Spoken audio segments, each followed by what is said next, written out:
जय गुरुदेव, जय जय गुरुदेव, जय जय गुरुदेव, जय जय गुरुदेव।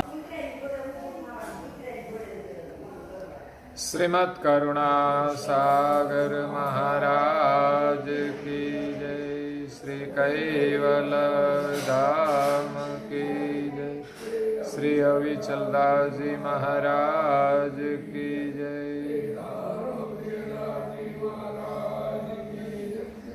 सत केवल साहेब, सत केवल साहेब, सत केवल साहेब। परम गुरु श्रीमद् करुणा सागर महाराज श्री रचित पंचम स्वसंवेद यानी पंचम सूक्ष्म वेद, निजपति परम प्रभाव स्कंद है चौथा और चौपाई नंबर है 68।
ज्ञान संप्रदाय के आद्य स्थापक अनंत ब्रह्मांडाधीश केवल कर्ता के परम विशेष अंश सकर्ता सिद्धांत का प्रतिपादन करने वाले अनंत अंशों के तारणहार केवल धर्म धुरंधर नव बुद्धि के सागर महान समर्थ परम श्रेष्ठ परम विभूतिवान परम दयालु परम कृपा निधि सर्वज्ञ दिव्य परम गुरु श्रीमद् करुणा सागर जी महाराज जगत के जिज्ञासु और मुमुक्षु अंशों को यथार्थ ज्ञान का उपदेश देते हुए स्वरचित पंचम स्वसंवेद ग्रंथ के चौथे स्कंद की 68वीं चौपाई में पवित्र धर्म का बोध करते हुए अपनी अलौकिक अमृतमय वाणी में कहते हैं कि सुचित धर्म अति परम पवित्र। धर्म मार्ग में सुचित यानी पवित्र धर्म का महत्व है। धार्मिक क्रियाएं पवित्र है, लेकिन अति पवित्रता से हमें धार्मिक क्रिया करनी चाहिए जिसमें सांसारिक कार्य का कोई विक्षेप न हो। कैसा भी काम आ जाए फिर भी हम धर्म के नियम को न तोड़े न छोड़े, वो अति पवित्र धर्म है। मन वचन शरीर से वो कभी विचलित न हो, वो पवित्र धर्म है। मन में संसार की कोई सूक्ष्म कामना भी न रहे, केवल ही केवल प्रभु की प्राप्ति के लिए धर्म का पालन करे, धार्मिक क्रियाएं करे, प्रभु का सुमिरन करे, वो अति पवित्र धर्म है। सुचित कर्म, सुचित कर्म जो पवित्र कर्म है वो भी अति पवित्रता से करते हैं। धार्मिक क्रिया सभी पवित्र मानी जाती है, लेकिन धार्मिक प्रवृत्तियों में भी अशुद्धियां होती है। मैंने देखा है कि हमारे ब्राह्मण धार्मिक क्रियाकांड करते हैं, विधि विधान करते हैं, वो सब पवित्र क्रियाएं हैं। तो ब्राह्मण को भी पवित्र आचार का पालन करना चाहिए। लेकिन कई ब्राह्मणों को देखा है कि व्यसन का सेवन करते हैं और विधि विधान भी करते हैं। मैं तो कभी कभी पधरामणी में भी किसी को देखता हूं कि पधरामणी के वक्त परम गुरु की आरती की जाए, तब भी किसी के मुख में मसाला होता है। उसको पता नहीं कि धार्मिक क्रिया करते वक्त ये नहीं होना चाहिए। इसीलिए पवित्र धर्म हमें संसार के दोषों से शुद्ध करते हैं। धार्मिक क्रिया एक पवित्र है जो हमें दोषों से मुक्त करके विशुद्ध बनाए, वो अति पवित्र धर्म है। और संसार में रहकर, संसार से अनासक्त रहकर, संसार को स्वप्न मानकर, संसार को बोझ मानकर हरि का जो सुमिरन करते हैं, मन से सदा इस संसार के प्रति उदास रहते हैं, काम क्रोध लोभ मोह ईर्ष्या अभिमान आदि दोषों को त्याग कर पवित्र क्रियाओं अति पवित्रता से करते हैं। इसमें मैंने कहा कि वाणी की शुद्धि आवश्यक है, कि हमारी वाणी शुद्ध होनी चाहिए, पवित्र होनी चाहिए। जब हम झूठ बोले तो अपवित्र होती है, कटु बोले तो भी अपवित्र होती है, किसी की निंदा करे तो अपवित्र होती है। तो इन सभी दोषों से हमारी वाणी पवित्र बने, हमारा तन शुद्ध हो। तन से हमें जो दोष लगता है, इस कर्म से हमें तन की शुद्धि करनी चाहिए। तन से जो जो पाप बनते हैं उनको भी छोड़ना चाहिए। और तन की शुद्धि स्नान से मानी जाती है। स्नान से हमारा शरीर पवित्र होता है, ऐसा हम मानते हैं। लेकिन धार्मिक क्रिया करने के लिए इस शुद्धि आवश्यक है कि हमें जब धार्मिक क्रिया करनी हो तब पहले स्नान आदि करके करनी चाहिए। रात को सोने के बाद सुबह हम स्नान करते हैं, वो शुद्धि के लिए और पवित्रता के लिए करते हैं। लेकिन लोगों की मान्यता है कि गंगा में स्नान करने से हमारा पाप धुल जाता है। वो संभव नहीं है।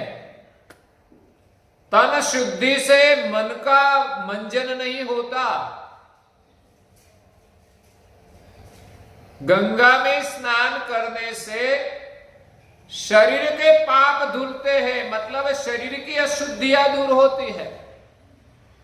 पाप के भी कई प्रकार है, इसलिए किसी महापुरुष ने लिख दिया गंगा की महिमा के लिए कि गंगा पापम शशितापम दैन्यम कल्प तरुस्थता पापम तापम च दैन्यम ध्वंति संतो महाशया। गंगा पाप का हरण करती है, लेकिन उनकी परिभाषा समझनी चाहिए कि गंगा में स्नान करने से हमारा शरीर अचूक पवित्र होता ही है। शरीर के रोगजन्य विकार, जो चमड़ी के रोग होते हैं वो भी दूर होते हैं और शरीर की संपूर्ण शुद्धि भी होती है। तो इसी प्रकार के पाप दूर होते हैं। इसीलिए लिख दिया कि गंगा पापम शशि तापम, शशि यानी चंद्रमा, चंद्रमा ताप का शमन करते हैं, मतलब शीतलता प्रदान करते हैं। कई लोगों को पता ही नहीं होगा कि चंद्रमा का सर्जनहार ने क्यों किया। हमें तो सूर्य की जरूरत है, चंद्र की तो कोई जरूरत ही नहीं लगती।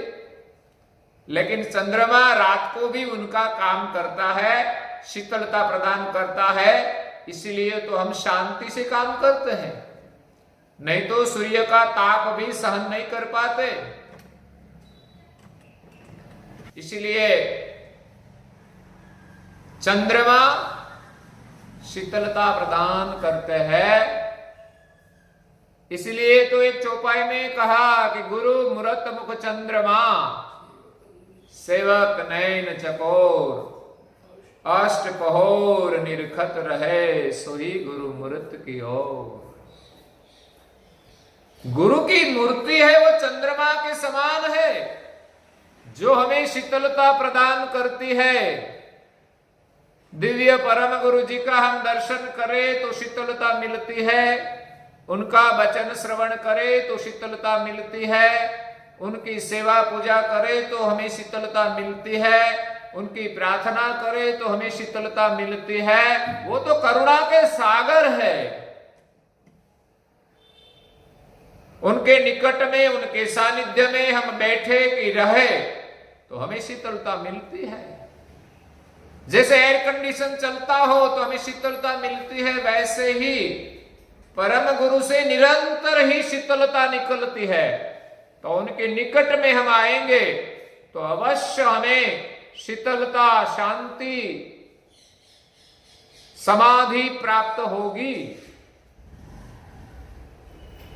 तो चंद्रमा की उपमा दी गई है गुरु महाराज को, गुरु मूर्त मुख चंद्रमा। लेकिन हमें चकोर की तरह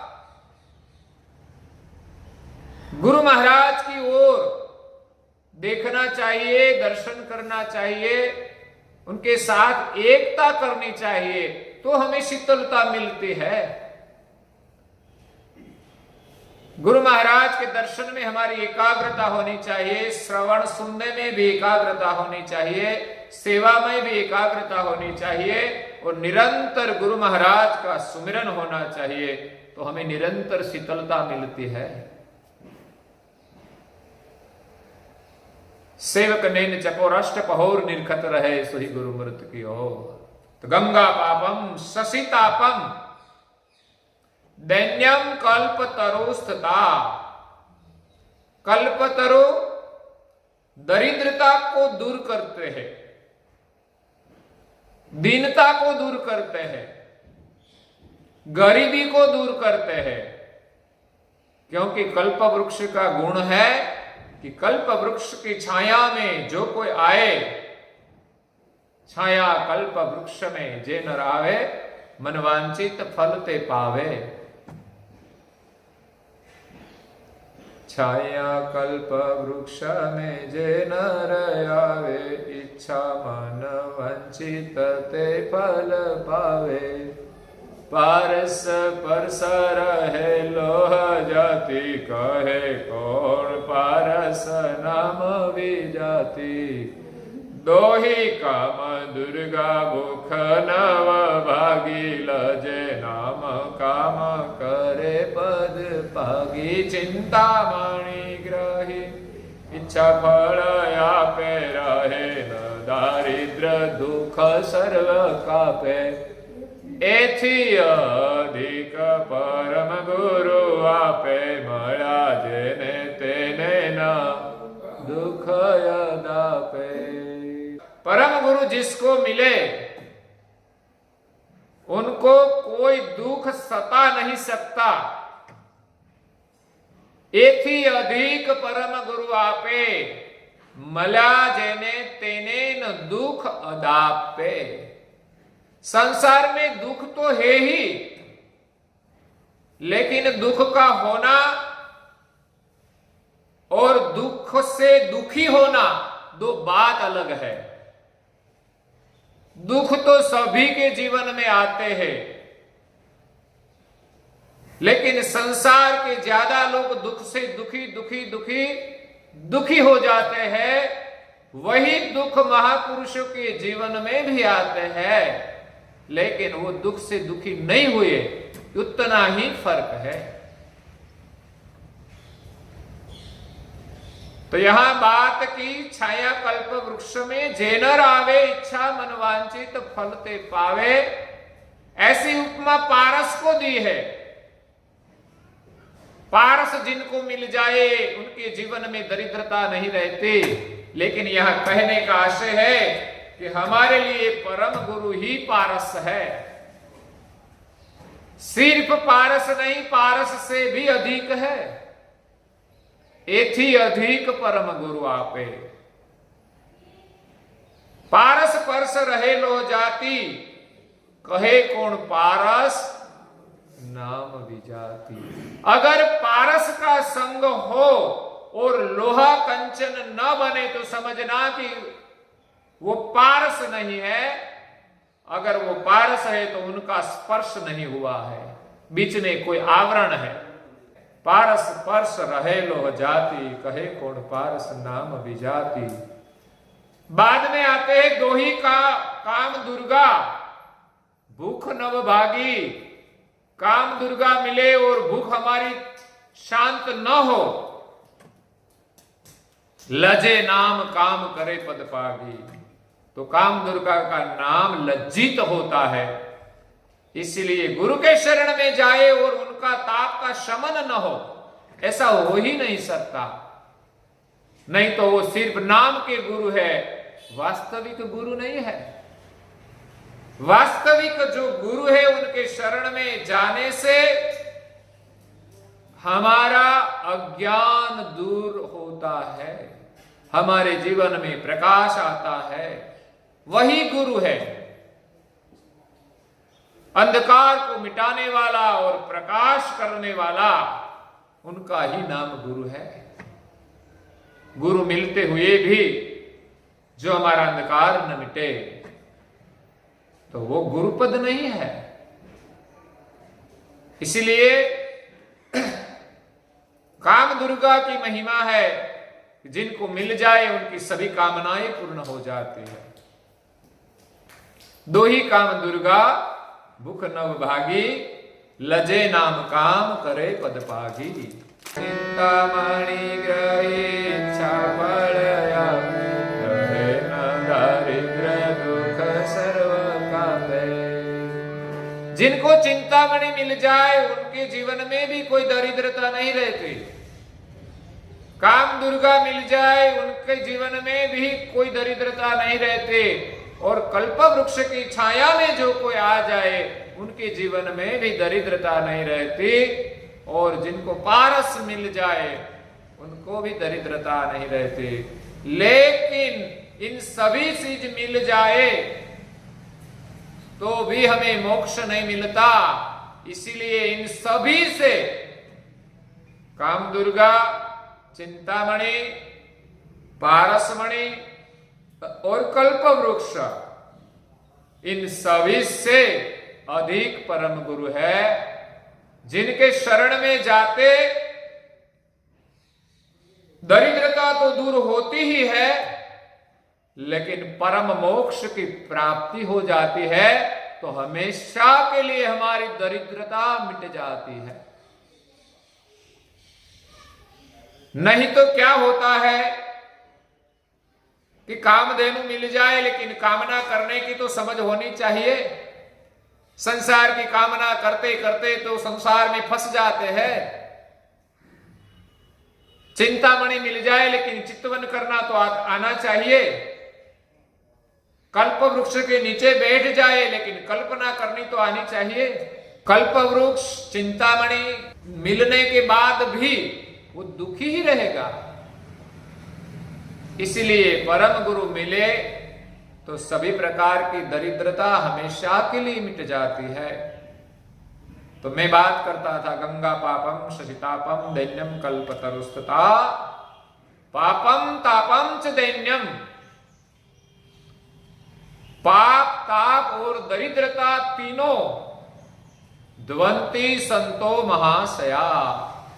कोई महापुरुष मिल जाए, कोई बुद्ध पुरुष मिल जाए, कोई दिव्य पुरुष मिल जाए, कोई संत महापुरुष मिल जाए तो हमारा पाप ताप और दरिद्रता सबका शमन हो जाता है। इसलिए संतों के शरण की महिमा है। तो यहां बात थी तन शुद्धि की कि गंगा में स्नान करने से हमारा तन पवित्र होता है, लेकिन मन पवित्र नहीं होता। मन कैसे पवित्र होगा? सुमिरन से होगा, सेवा पूजा से होगा। मन से हम सुमिरन करें और सेवा पूजा करने से भी हमारे मन में सुमिरन होता है। तो इसी प्रकार मन की शुद्धि होती है। मन की शुद्धि ज्ञान से भी होती है। कवि छोटम महाराज ने कहा है, माही मंजन करो, माही मंजन करो, मनना पाप धोवाए शुद्ध चैतन्य मा। अपने भीतर भी एक ज्ञान रूप गंगा है। इस ज्ञान रूपी गंगा में ज्ञान और ध्यान से हमारा मन शुद्ध होता है। तो हमारी इंगला और पिंगला दो नाड़ी है जो गंगा और यमुना कही जाती है, और सुषुम्ना नाड़ी जो है उनको सरस्वती कही है।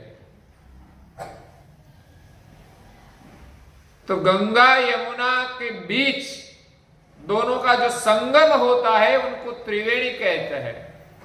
त्रिवेणी में स्नान करने से हमारा तन शुद्ध होता है। इसी प्रकार हमारे भीतर में जो त्रिवेणी है, इंगला पिंगला दो नाड़ी का संगम और तीसरी सुषुम्ना नाड़ी शुरू होती है, उनके मध्य में वृत्ति को स्थिर करके, प्रकृति को शांत करके हम प्रभु स्मरण करें, ध्यान करें, तो हमारा मन अति विशुद्ध हो जाता है। मलिन विकारों का जो आकर्षण है वो भी मिट जाता है। तो हमारे भीतर में स्नान करने के लिए हमें ध्यान करना पड़ेगा, सत्संग का चितवन करना पड़ेगा, तब हम भीतर की त्रिवेणी में स्नान कर सकते हैं।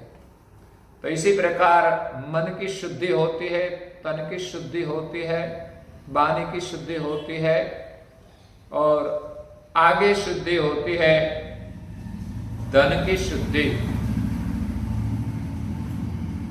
धन की शुद्धि के लिए कहा है कि पर धन पत्थर मानिए। धन में हमारी आसक्ति नहीं होनी चाहिए। आसक्ति होगी तो धन शुद्ध नहीं रहेगा। धन कमाने के लिए भी शुद्धि होनी चाहिए और धन को खर्च करने के लिए भी शुद्धि होनी चाहिए। ऐसा नहीं कि नीति से कमाया है तो कहीं भी खर्च कर दो। गलत मार्ग पर खर्च करोगे तो आप अशुद्ध हो ही जाएंगे धन से। इसलिए पहले तो नीति से धन कमाना चाहिए, वही धन की शुद्धि है, वो धन शुद्ध है। तो कहा है कि पर धन पत्थर मानिए। दूसरों का जो धन है उन पर हमारा कोई अधिकार नहीं है, चाहे वो हमें दे दे तो भी नहीं लेना चाहिए। ये नीति है। दूसरों का धन लेने की जो वृत्ति है वो एक प्रकार का लोभ है, लालच है, गलत है। उनका बदला देना पड़ता है। आशा भी नहीं रखनी चाहिए। पर धन पत्थर जानिए, दूसरों का धन हमारे लिए पत्थर है, हमारे लिए हमारी कमाई का, हमारे पुरुषार्थ का ही धन हमारा है। इसी के अलावा कोई धन पर हमारा अधिकार नहीं है। चाहे रास्ते में 1000 रुपया मिल जाए कि स्वर्ण का गहना पड़ा हो तो भी वो उठाते नहीं। रंका वंका की बात हम जानते हैं कि दोनों पति पत्नी इतने दरिद्र थे कि पहनने के लिए दूसरा कपड़ा भी नहीं था, फिर भी वो जितना चाहिए उतना ही धन कमाते थे, संतोष रखकर प्रभु का सुमिरन करते थे। आज का खाना मिल जाए तो कल की चिंता नहीं करते थे। रास्ते में एक दिन गहना मिल गया,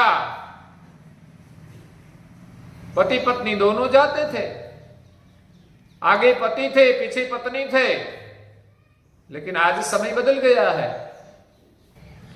तो पति आगे है, देखा कि गहना पड़ा है, दोनों प्रभु के सुमिरन करते करते जाते थे, इसीलिए दृष्टि तो नहीं पड़ी, लेकिन पैर से टकराया तो पता चला कि क्या है।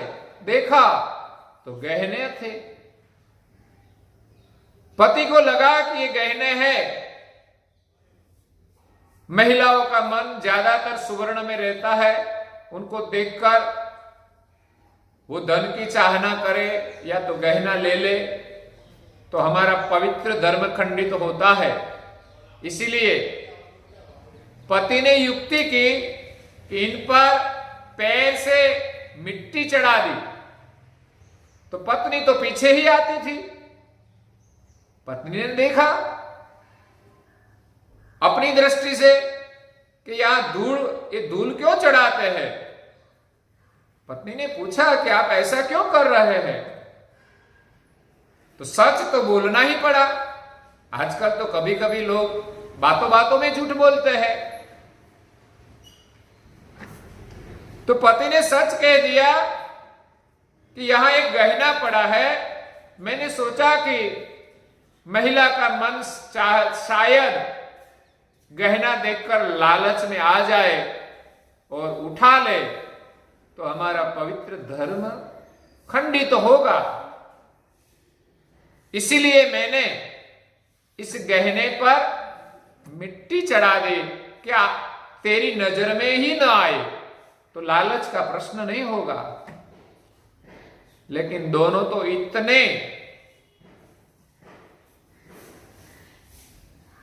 पवित्र धर्म का पालन करते थे,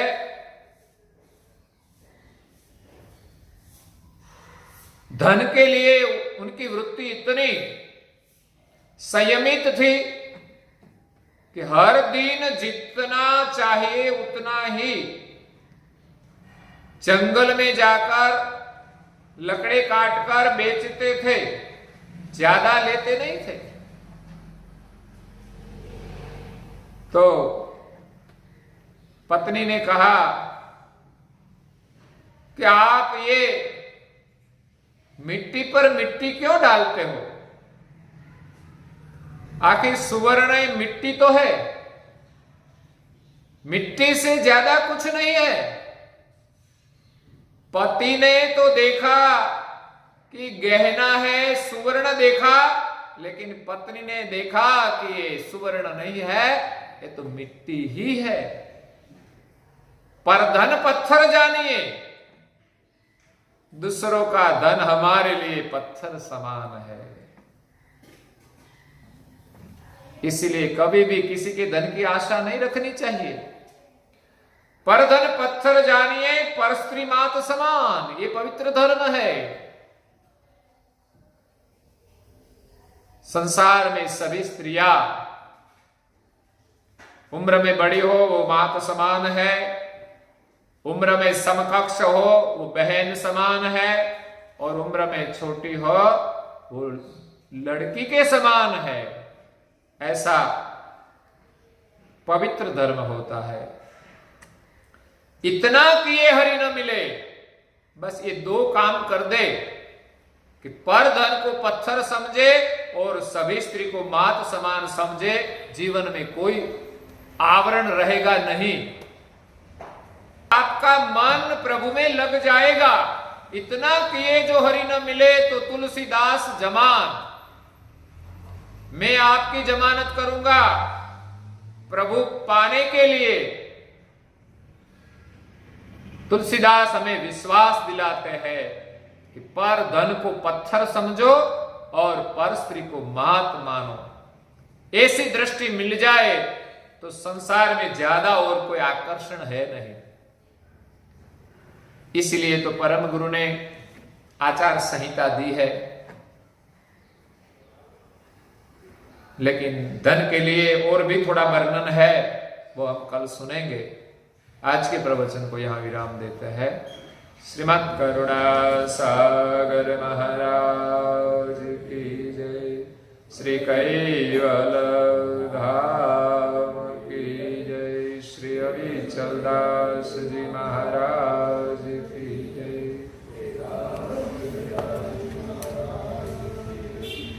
सत केवल साहेब, सत केवल साहेब, सत केवल साहेब।